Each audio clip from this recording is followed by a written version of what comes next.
Assalamualaikum warahmatullahi wabarakatuh. Bismillahirrahmanirrahim. Alhamdulillahirabbil alamin. Wassalatu wassalamu ala asyrafil anbiya'i wal mursalin Sayyidina Maulana Muhammadin wa ala alihi wa ashabi ajma'in, amma ba'd.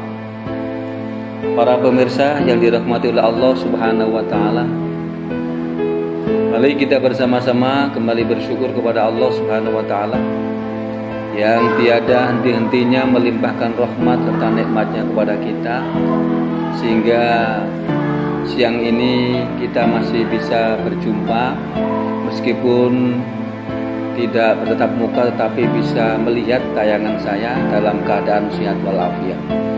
Sholawat dan salam semoga tetap tercurah limpahkan kepada baginda Nabi Agung Rasulullah Muhammad sallallahu alaihi wasallam. Pemirsa yang dirahmati oleh Allah Subhanahu wa taala, organ tubuh manusia ini adalah terdiri dari beberapa organ, atau tubuh manusia yang berdiri tegak ini terdiri dari beberapa organ. Ada dua kaki yang bisa dipakai untuk berjalan. Ada dua tangan yang bisa dipakai untuk meraih. Ada dua telinga yang bisa digunakan untuk mendengarkan. Ada hidung yang bisa digunakan untuk mencium. Ada dua mata yang bisa digunakan untuk melihat. Ada jantung, ada hati. Apabila semua organ itu bisa menyatu, maka aktivitas kehidupan manusia menjadi normal. Tetapi jika salah satu di antara organ itu tidak bisa menyatu karena ada yang sakit atau karena ada yang kurang, maka secara otomatis aktivitas kehidupan manusia akan merasa terganggu. Pemirsa yang dirahmati oleh Allah Subhanahu wa taala, dari sekian banyak organ tubuh manusia, ada dua organ tubuh manusia yang harus kita waspadai gerak-geriknya, yang harus kita jaga ketat aktivitasnya. Karena dua organ ini dalam kehidupan manusia sangatlah penting dan bisa menjadikan manusia lebih baik dan juga menjadikan manusia menjadi manusia yang jauh tidak baik alias banyak berbuat maksiat. Organ itu yang kita maksud yang pertama adalah lisan. Lisan manusia yang tidak bertulang ini maka bisa menjadikan seseorang menjadi lebih terhormat jika yang keluar dari lisannya adalah kata-kata yang lemah lembut, kata-kata yang bisa memberikan manfaat buat kehidupan manusia. Tetapi sebaliknya, jika lisan yang tidak bertulang ini kemudian keluar dari sana kata-kata yang kotor, kata-kata yang bisa bikin hati orang sakit, maka akan bisa menjadikan manusia menjadi manusia yang sangat dibenci oleh Allah dan juga akan dijauhi oleh manusia. Ada sebuah hadis Nabi Muhammad sallallahu alaihi wasallam diriwayatkan oleh Bukhari Muslim yang berbunyi, salamatal insan fi hifdil lisan. Selamatnya manusia itu lantaran lisannya. Apabila manusia mampu menjaga lisan dengan baik dan yang keluar dari lisannya kata-kata yang baik, maka seseorang akan menjadi banyak teman, seseorang akan menjadi semakin terhormat. Tetapi jika sebaliknya, yang keluar dari mulut atau lisannya kata-kata yang kotor, maka teman pun bisa menjadi lawan, kawan bisa menjadi lawan, bahkan orang tua pun bisa menjadi lawan kita lantaran kata-kata yang keluar adalah kata-kata kotor. Pemirsa yang dirahmati oleh Allah Subhanahu wa taala, Imam Al-Ghazali dalam kitabnya Ihya Ulumuddin, beliau mengatakan bahwa ada 14 macam perkara yang bahkan ditimbulkan oleh bahayanya lisan. Salah satunya apabila lisan ini banyak ngomong, maka akan bisa membuat hati kita semakin keras. Dan kita tahu jika seorang hatinya keras, maka siapapun yang memberikan nasihat, dia tidak akan pernah bisa menerima nasihat itu. Orang yang apabila hatinya keras, berapa kali pun dia diberikan nasihat kepadanya, maka dia tidak akan pernah luluh karena nasihat itu. Kemudian yang kedua, lisan ini kalau terlalu banyak ngomong, maka yang keluar biasanya kata-kata dusta, yang artinya semakin banyak omong maka semakin banyak terbuka peluang berbuat bohong dan dusta. Itulah salah satu contoh bahaya yang diceritakan oleh Imam Al-Ghazali dalam sebuah bukunya Ihya Ulumuddin. Ada 14 macam akibat yang bakal timbulkan oleh mulut atau lisan kita manakala lisan kita tidak terjaga. Pemirsa yang dirahmati Allah Subhanahu wa taala, lalu bagaimana cara kita menjaga lisan kita agar menjadi lisan yang selamat?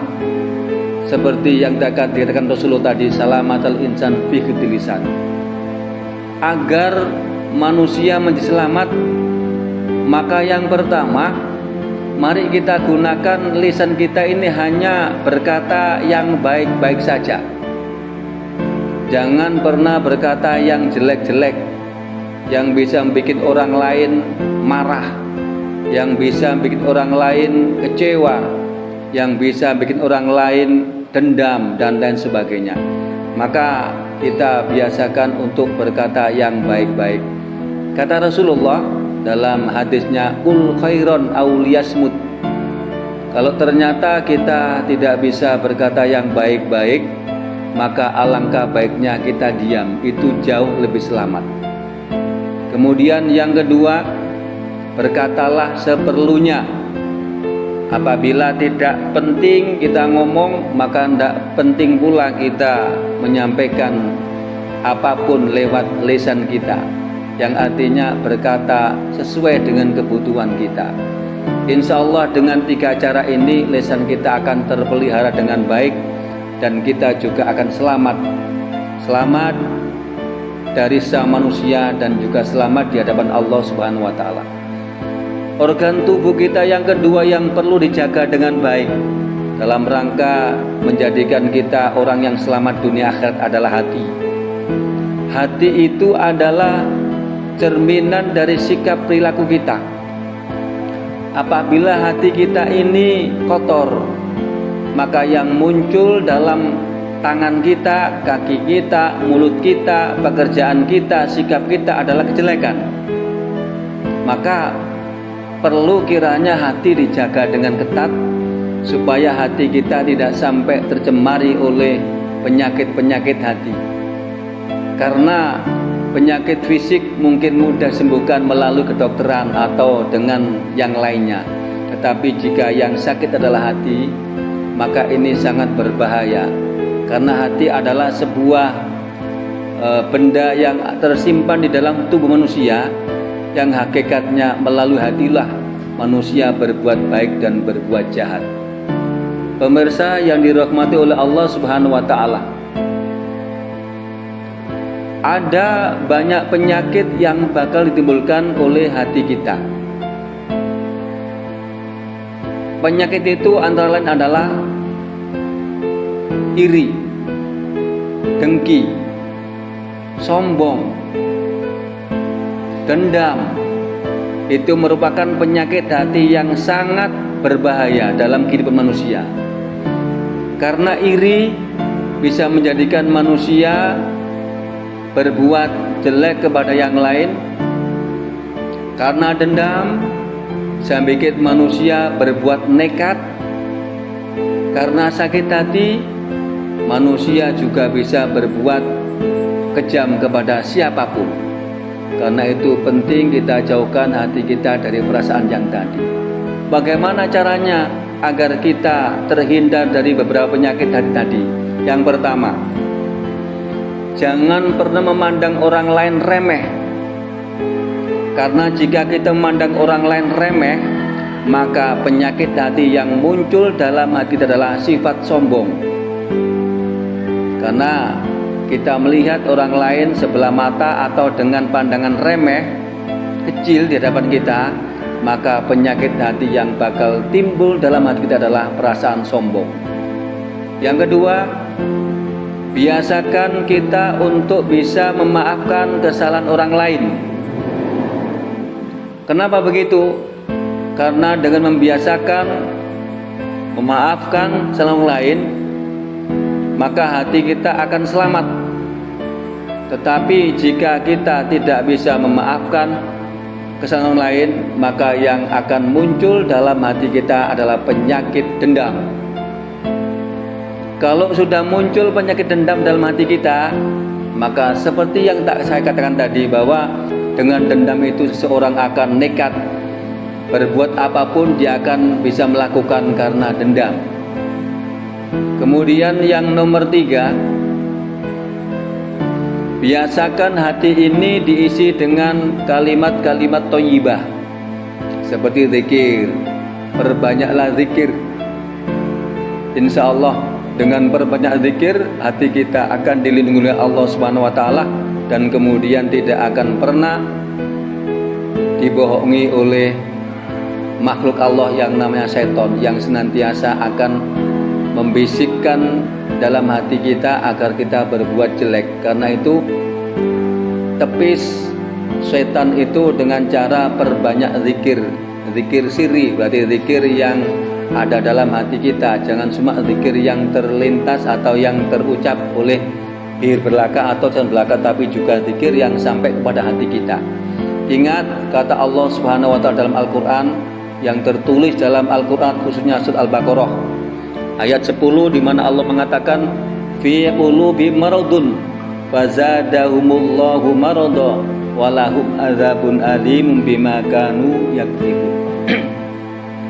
Ternyata dalam hati manusia sudah terdapat penyakit-penyakit kronis, termasuk dendam, sombong, iri hati, dan macam-macam. Dan jika itu kita biarkan, kata Allah, maka akan Allah tambahkan penyakit-penyakit yang lain dalam hati kita. Kita akan merasa kesulitan apabila satu penyakit saja yang wujudnya dendam itu akan terus ada dalam diri kita.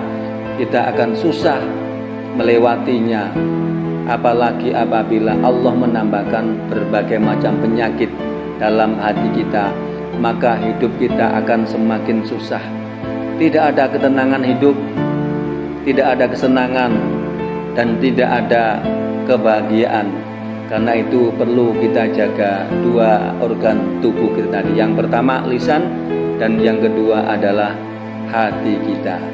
Jika kita mampu menjaga dua organ tubuh kita tadi, fa insya Allah hidup kita akan menjadi hidup yang tenang, hidup yang bermanfaat. Tidak hanya manfaat buat diri sendiri, tapi juga manfaat buat orang lain. Dan apabila hati kita sudah terjaga dengan baik, insya Allah kita juga akan semakin dekat kepada Allah Subhanahu wa Ta'ala. Dan jika hati kita sudah bersih, dekat dengan Allah, maka apapun yang kita inginkan pastilah akan diijabah oleh Allah Subhanahu wa Ta'ala. Demikian yang dapat saya sampaikan, mudah-mudahan bermanfaat. Akhirul kalam, wallahu muwaffiq ila aqwamit thoriq. Assalamualaikum warahmatullahi wabarakatuh.